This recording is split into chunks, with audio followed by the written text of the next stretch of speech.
आज के मुख्य समाचार। मेहता ने डीएनए टेस्ट को ठुकराया। विसर्जन के दौरान 5 श्रद्धालु नदी में डूबे। पीड़िता का कहना है कि मेहता के काले कारनामों की लिस्ट बड़ी लंबी है। मेहता अपनी करतूत कितने दिनों तक छुपाएगा, एक दिन उजागर जरूर होकर रहेगा। आपको मालूम हो चुका होगा कि मेहता के कई काले कारनामों को लगातार उजागर किया जा रहा है। सूत्रों से जैसे ही जानकारी मिलती है, हम उसे मीरा भयंतर की जनता को अवगत करा रहे हैं।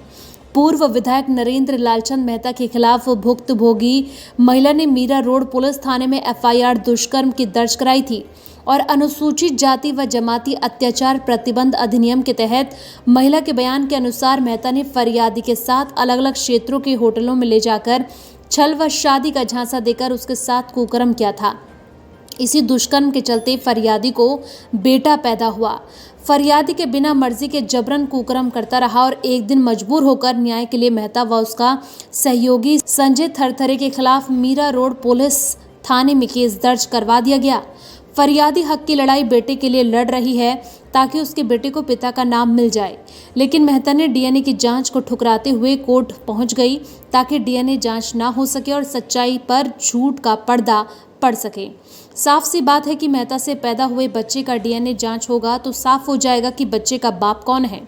मेहता को डर है कि डीएनए की जांच होने से पर्दा उठ जाएगा और मेहता उस बच्चे का कानूनी तौर पर पिता साबित हो जाएगा। इसी डर से मेहता ने डीएनए जांच करवाने से इनकार कर दिया है। डीएनए की जांच ना हो इसके लिए कोर्ट पहुंच गया। सूत्रों पर विश्वास करें तो फरियादी मेहता का डीएनए टेस्ट करवा कर यह साबित करना चाहती है कि उसके बेटे को पिता का नाम मिल सके। यह तभी संभव हो सकता है जब मेहता के डीएनए की जांच होगी। बताया जा रहा है कि मेहता डीएनए की जांच करवाना ही नहीं चाहते हैं। अगर जांच हुई तो साफ हो जाएगा कि बेटे का पिता कौन है।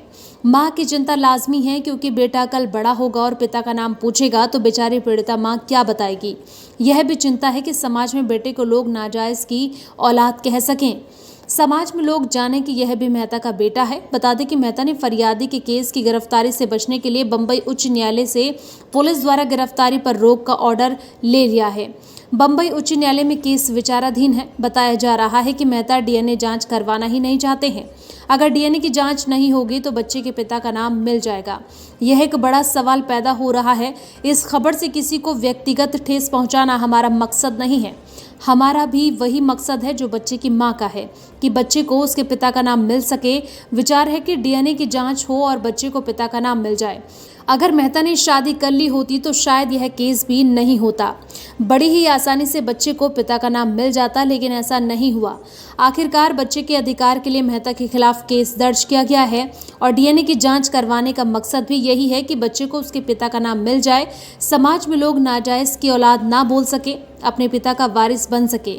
देखते हैं मेहता अपने पापों को छुपाने में कब तक कामयाब होते हैं। गणेश प्रतिमा विसर्जन की वजह से रविवार को देश के कई इलाकों में लोगों के डूबने की घटनाएं हुई हैं। मुंबई के वसोरवा बीच पर विसर्जन के दौरान 5 बच्चे डूब गए, जिसमें 2 को बचा लिया गया। इसी तरह यूपी के बाराबंकी में भी बड़ा हादसा हो गया और विसर्जन के दौरान 5 श्रद्धालु कल्याणी नदी में डूब गए। उत्तर प्रदेश के बाराबंकी में भी मूर्ति विसर्जन के दौरान बड़ा हादसा हो गया। गणेश मूर्ति विसर्जन के दौरान 5 श्रद्धालु कल्याणी नदी में डूब गए। डूबने वालों में 1 महिला और 4 पुरुष हैं। ये घटना थाना मसौली के सफ्दरजंग की है।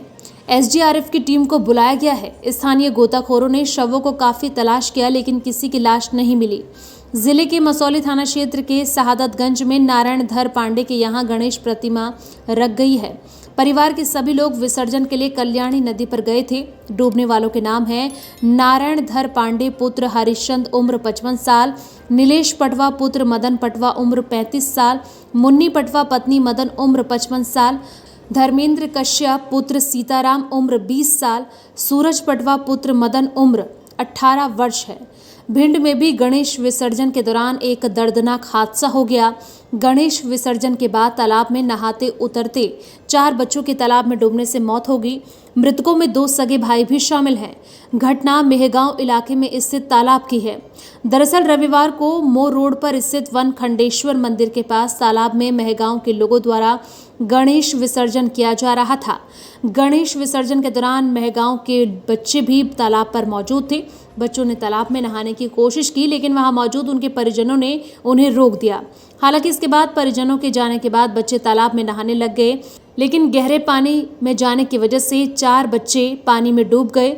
मरने वाले बच्चों के नाम अभिषेक, प्रशांत, सचिन और हर्षित बताए गए हैं। सभी की उम्र 10 से 12 साल के बीच बताई गई है। मृतकों में अभिषेक और प्रशांत सगे भाई थे। मुंबई के वसोरवा बीच पर गणपति विसर्जन के दौरान 5 बच्चे समुद्र में डूब गए, जिनमें से 2 बच्चों को वसोरवा पुलिस स्टेशन के एक कांस्टेबल ने सुरक्षित बचा लिया, जबकि 3 बच्चे अभी भी मिसिंग हैं। हालांकि देर रात तक समुद्र में डूबे 3 बच्चों की लाश जारी थी। समुद्र में डूबे तीनों बच्चे वसोरवा गांव के पास के रहने वाले हैं, जिनकी उम्र करीब 18 से 22 वर्ष तक बताई जा रही है। शव की तलाशी के लिए अभियान जारी है। दूसरी ओर मध्य प्रदेश राजगढ़ जिले की लीमा चौहान थाना अंतर्गत काचरिया ग्राम में 17 वर्षीय बालक ब्रज सिंह गणेश प्रतिमा विसर्जन के लिए गांव के ही कुएं पर गया था, जहां मूर्ति विसर्जन करते समय पैर फिसलने से वह कुएं में गिर गया। उसके साथियों ने गांव के ग्रामीणों को घटना की सूचना दी। फिर पुलिस और ग्रामीणों की मदद से युवक को कुएं से बाहर निकालकर सारंगपुर अस्पताल ले जाया गया। वहां से गंभीर हालत में शाहजहांपुर रेफर कर दिया गया, जहां डॉक्टरों ने युवक को मृत घोषित कर दिया। लीमा चौहान पुलिस ने मग्र कायम कर शव का पीएम करवाकर शव को परिजन सौंप दिया। Bureau report, Mumbai.